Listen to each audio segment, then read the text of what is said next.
Are the Lakers in trouble without Avery Bradley and Dwight?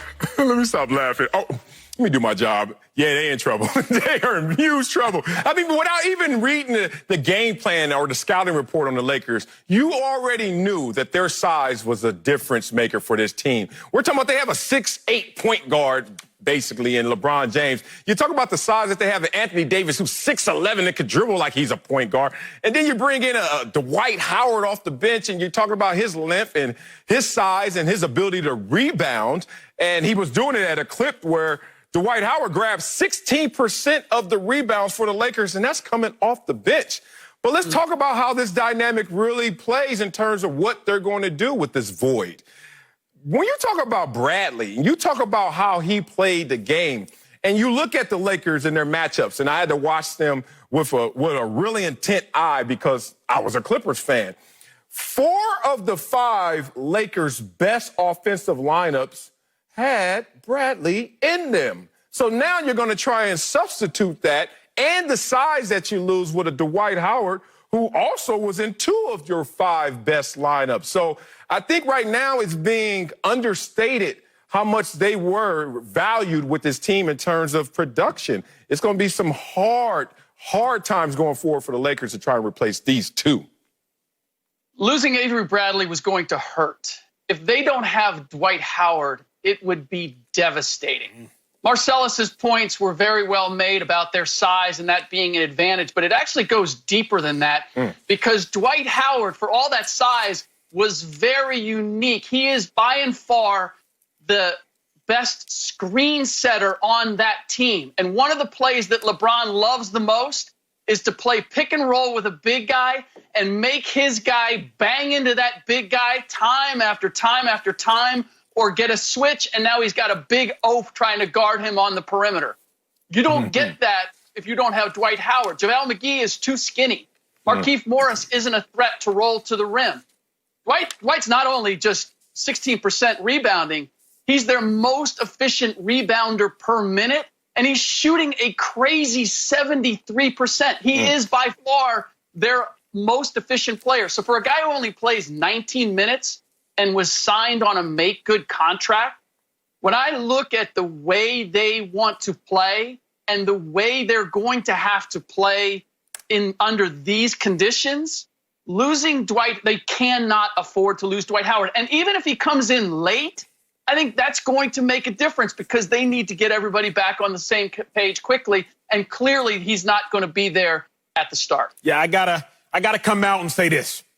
I'm a LeBron fan. Right? I know, Marcellus, you rock with the Clippers. Slick Rick, I haven't yet found your affinity. You might be one of those just neutral fans, a quality analyst that can just analyze the style of play, analyze it. But me, I'm a LeBron fan. Where LeBron goes, I go. Where LeBron stays, I stay. So I'm nervous.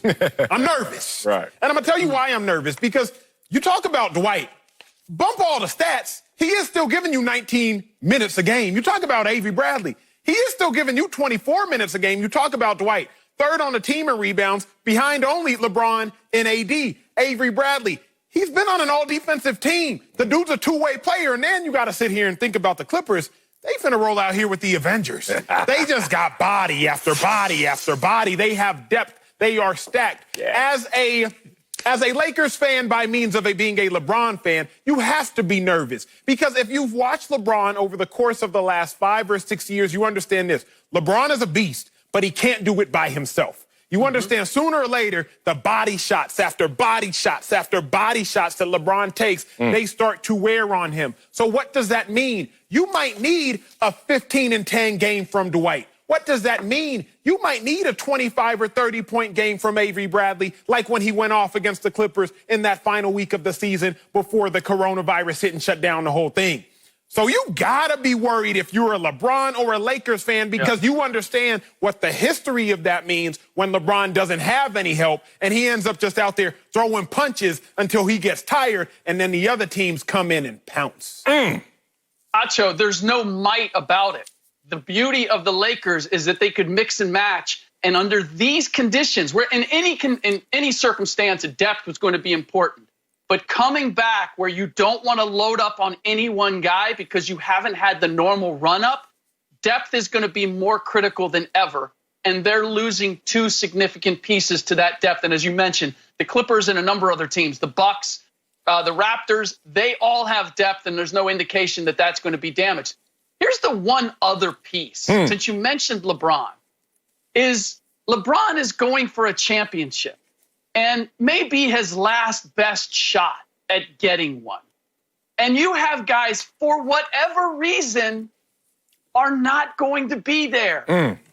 One of the things that was a strong point for the Lakers was their chemistry this year. And whatever the reason might be, when you have guys bailing at a time where it's nut-cutting time, that sends a shiver through any team. Slick Rick, let me ask you something real quick. J.R. Smith, we've yet to address that. Will J.R. Smith at least help with this Avery Bradley loss, you being the analyst, you being the man who knows it all? There were 30 teams, Lakers included, had an opportunity to sign J.R. Smith all year long. The Lakers looked at J.R. Smith and said, we'll take Dion Waiters. Yeah. J.R. Smith is filling a roster spot because it's better than not filling the roster spot. If he plays, the Lakers are in serious trouble.